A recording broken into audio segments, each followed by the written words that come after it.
What's up, world? I'm Cameron McKinney, and this is Pop Culture Spotlight, a podcast about the movie The Mandolorian and Grogu.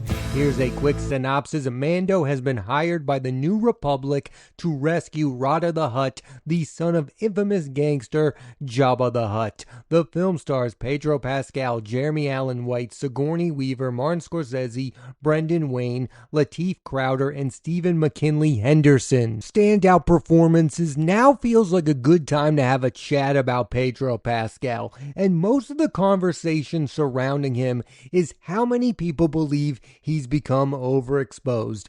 Just to give you a sense, here's his last 3 years in movies. 2024, he's in Freaky Tales, Drive Away Dolls, The Uninvited, The Wild Robot, and Gladiator 2. 2025, you have Eddington, Materialist, and The Fantastic Four: First Steps. And 2026, he's in the movie I'm talking about today, The Mandolorian and Grogu, and the upcoming Avengers Doomsday. Amongst those films, the three performances that stand out to me come from The Wild Robot. Pascal brings real emotion with his voice. Eddington, he goes toe-to-toe with Joaquin Phoenix. They share the best scenes in that movie. And The Fantastic Four: First Steps, I really like his iteration of Reed Richards. I think he gives one of the best performances in that particular film. Getting back to this idea that Pedro Pascal is overexposed, I find it so ironic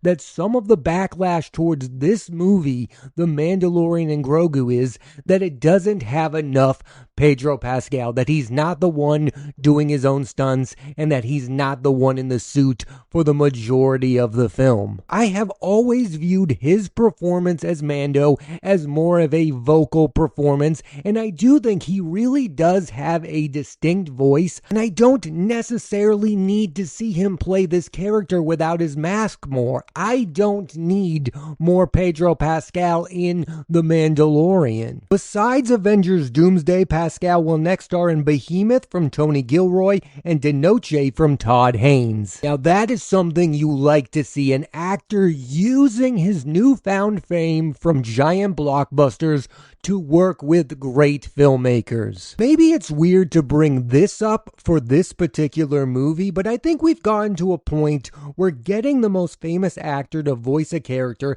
has gone too far. For this movie, they hired Emmy winner Jeremy Allen White to voice Rada the Hutt, and he's not bad in my opinion. It just doesn't matter at all that this great actor is voicing him. It's like, guys, if you're going to hire a recognizable name, let them bring themselves to the role, and they did not do that with Jeremy Allen White in The Mandalorian and Grogu. So many people will not even realize the star of the bear is in this movie. There are two voice performances I do want to highlight. Martin Scorsese, yes, that one, plays Hugo Durant, and Stephen McKinley Henderson plays Fisherman Gattori. This is why maybe you should pick character actors with distinct voices over the biggest names possible. And finally, she doesn't have a huge role in the film, but it's beyond cool that Sigourney Weaver, after being associated with two other giant franchises, Alien and Ghostbusters, is in a Star Wars movie. I would also like to say I'm excited to see her in Phoebe Waller-Bridge's Tomb Raider. The director of The Mandalorian and Grogu is Jon Favreau, and he's not my favorite filmmaker, but I have to admit he's more than a capable studio director and makes movies that I personally find entertaining. Iron Man and the live action The Jungle Book and The Lion King. I know some people have mixed feelings about those latter two films that I mentioned. I just think as a director, he brings more to studio films than most other filmmakers. And he definitely deserves credit for what he's done with Star Wars with The Mandalorian. It's a great show, and The Mandalorian and Grogu is a fun, entertaining movie. My biggest gripe with modern studio fare has never been about plot. It's the fact that I find that most studio films are not well made, and Jon Favreau is definitely somebody who makes well-made films. He has never made a movie where I go, this guy has absolutely no idea what he's doing. And that's what the studio system needs. I don't think think every studio movie needs to change the world and make me think grand ideas. Sometimes you just want to sit down and watch a fun movie. Let's get into the film itself. The Mandolorian and Grogu has people fired up, and not in a great way. This film goes back to the biggest argument people have had about this franchise since the very beginning. It's the argument about whether or not these movies, Star Wars, are made for children. I mean, you've heard that defense from George Lucas when he's talking about the prequels and how they don't measure up to the original movies. In a lot of interviews, he goes, well, these movies are for children. And that's all well and good, and I definitely felt that watching The Mandalorian and Grogu, especially when it came to the humor of the movie. Yes, I laughed at it, but I'm not going to remember it as one of the funniest movies I've ever seen because the humor is for kids. And that's all well and good, but I feel like Star Wars walks that line between being movies for adults and being movies for kids. I mean, yes, they have made movies for kids before, but they've also made The Empire Strikes Back, not a movie that a bunch of kids love. And then they made Return of the Jedi. I think those two movies are the two versions of Star Wars movies we get, and they're not always consistent. And that gets me to my grander point. I don't think we're ever going to get another Star Wars movie that is universally beloved, because whatever direction they take these movies, some unlucky customer is going to be unsatisfied with the product, because there are so many people who want movies like The Mandalorian and Grogu, movies that are just fun, entertaining, popcorn fare. But then there are people who want a deeper connection to the Star Wars universe. They want the Star Wars movies to have a grand plan. Like, this is a movie that clearly doesn't have a grand plan. It's a one-off. It's a standalone movie. It's not building towards something bigger. Nothing happens in this movie that gets you excited for the future necessarily. You're just having a good time watching these characters who you've watched on a TV show for the last few years. And I do find it odd there are so many people annoyed by the fact that this is a standalone movie that's not building towards something bigger. Isn't that the very thing that a lot of you are annoyed with the Marvel movies? That you have to watch every Marvel movie to understand what's going on with the new one. That is not the case for The Mandalorian and Grogu. I don't think you need to watch a second of the show The Mandalorian to fully understand what's going on in the movie. It is simple and to the point. It's not trying to be groundbreaking, but it seems like that's part of the problem for audiences and critics. They want something bigger from Star Wars. Yet, aren't they annoyed when Marvel does that over and over and over again? My point is, I don't think people can make up their minds what they want from Star Wars movies, and I don't think they can make up their minds what they want from franchise filmmaking specifically. What do you want? Do you want to have to watch every movie of a franchise to understand what's going on in the new one? Or do you sometimes just want a fun one-off adventure? I also feel like too many people are making a big deal about this movie.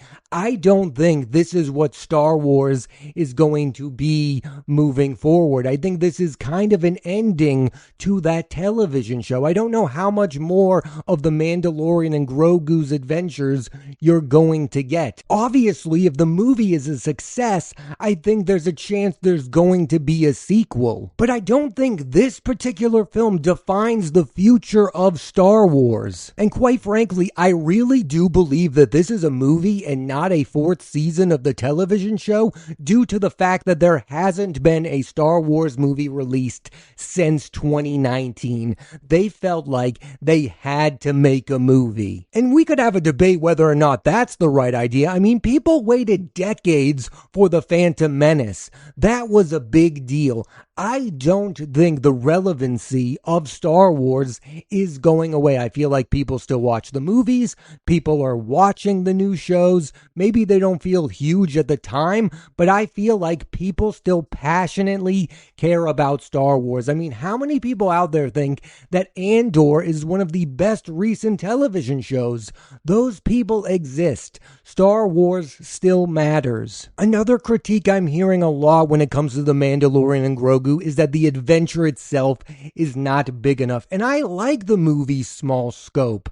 I liked the filmmaking. It's impressive. It's mid-Star Wars. It's not the best and it's not the worst. I will admit, I think they've done a good job with the standalone films. I like Rogue One a lot. It's the best one. And there are good things in Solo. And if you've been listening, I'm sure you've guessed that I think The Mandalorian and Grogu is very good.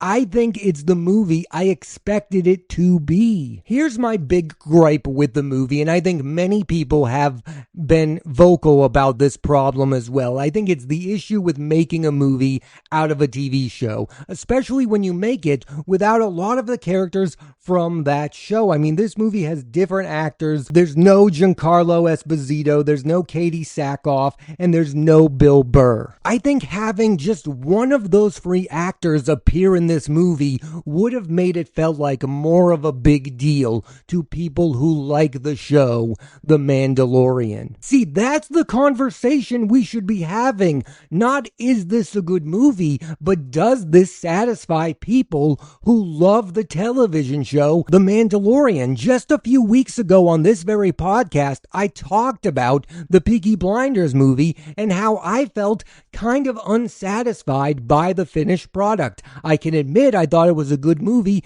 but it didn't feel true to the TV show that I loved watching. And it's quite possible that I really enjoyed The Mandalorian and Grogu because even though I really did like The Mandalorian, I don't love that show. It's not one of my favorite shows. So maybe if I had so much passion for that show, I too would be kind of upset by this film. See, that's a criticism I'm willing to pay attention to. I think people making this about the greater Star Wars are off track. I think the franchise is going to be just fine. I think they just needed to release a movie because they haven't put one out since 2019. And you clearly get the sense that there's going to be less television shows on Disney Plus, so they want to make Star Wars feel like a theatrical event once again. Whether or not that's going to be a success is yet to come. A year from now, another Star Wars movie is coming, Star Wars Starfighter from Sean Levy, starring Ryan Gosling. I'm excited for that movie. Gosling is, of course, a giant movie star. He's coming off of a massive success with Project Hail Mary, and it's a big deal that he's in a Star Wars movie. I have no idea how connected that film is going to be to the past Star Wars story. Can Star Wars be successful when it's not connected to the Skywalker saga, when there's not beloved characters on screen, when there's no Han Solo, there's no Yoda, there's no Luke Skywalker, there's no Darth Vader? Does Star Wars still matter to people without those characters? I think in the next 5 years, we're going to figure that out because Disney is going to make movies that do not star those characters. And if those movies are box office successes, then we'll realize that the future of Star Wars is bright and they're going to continue to make Star Wars movies forever. But if these movies without the Skywalkers do not do well, then the future of Star Wars as the biggest movie franchise is in peril. Box office, so far The Mandalorian and Grogu has made $167 million, which makes sense to me. This doesn't feel like a massive giant blockbuster movie. I don't think anybody expected this to be a billion-dollar Star Wars movie, and I don't think Disney expected it either. I think this movie is going to make somewhere between $400 and $500 million. There's only one way that Disney and Lucasfilms could have made this movie feel like an event. If they had made this the finale for both of these characters, like if they had announced that this was going to be the last time you see the Mandalorian or the last time you see Grogu, if they had made this a real finale to the television show, then I think this would have got more eyeballs on it. But they didn't do that, and because they didn't do that, one has to believe that Jon Favreau and Dave Filoni have a grand plan on what to do with these characters moving forward. I am somebody who clearly cares about the grand plan when it comes to Star Wars, but mainly I believe they should just focus on making one good movie at a time. They need to stop announcing things as trilogies. I mean, how many times over the last 7 years have they said they've hired a filmmaker to make his own trilogy? Enough to get me annoyed. I want them to just focus on making good movies. Having said that, if they do ever make a trilogy again, I want them to hire one writer-director to be in charge of the whole thing. I think that was the big issue with the sequel trilogy, is that J.J. Abrams did his thing, Rian Johnson did his thing, and they did not care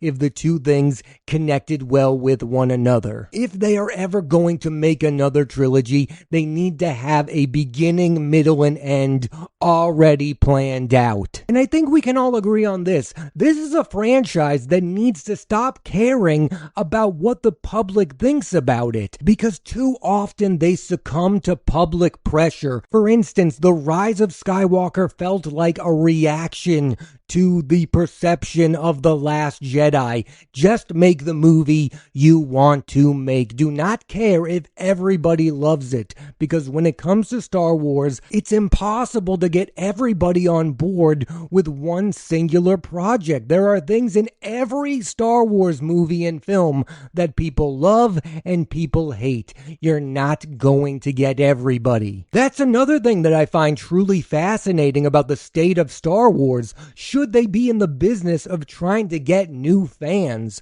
Like, I think this movie, The Mandalorian and Grogu, is all about getting kids to fall in love with Star Wars. But what does that mean for lifelong fans who are now unsatisfied with the movies you're making? I mean, should Disney and Star Wars care about that kind of thing? I don't have the answer to that. I just think it's an interesting problem they're going to have down the line. But right now you have those old school Star Wars fans who still deeply care about Han Solo, Luke Skywalker, and Darth Vader, not to mention Princess Leia. But then you have newer fans who do care about the characters from these movies that are not as beloved. There are people out there who care deeply about Rey and Kylo Ren, and now you have people that care about Grogu. What exactly does that mean for the future of Star Wars? Like, is Grogu going to be in more movies?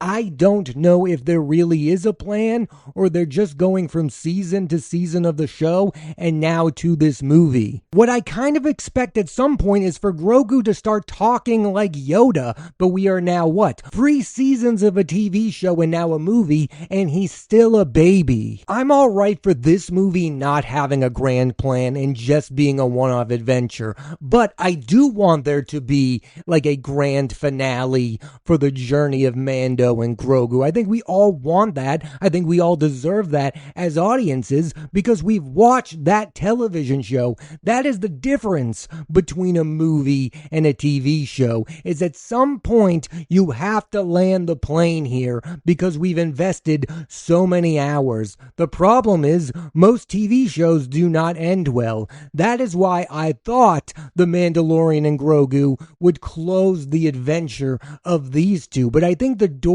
is wide open, and I feel like that's on purpose. In closing, this is a mid-Star Wars movie. I think it's better than Solo, a Star Wars story. I think it's better than The Phantom Menace. I think it's better than Attack of the Clones. I still believe that Revenge of the Sith is better than The Mandalorian and Grogu. That is the one prequel film I will stick up for. But it's not really close to Rogue One. I don't even think it's in the conversation with Force Awakens or for The Last Jedi. Yes, it's probably better than The Rise of Skywalker, but why even have that conversation? People don't like that movie at all. And we don't even have to bring up the original trilogy. The Mandolorian and Grogu is not in that conversation of films. But it's a fun, light, entertaining movie that I really enjoyed, and I think there is really good filmmaking in it. I thought all of the action sequences were up to par. I think how you experience this movie will all come down to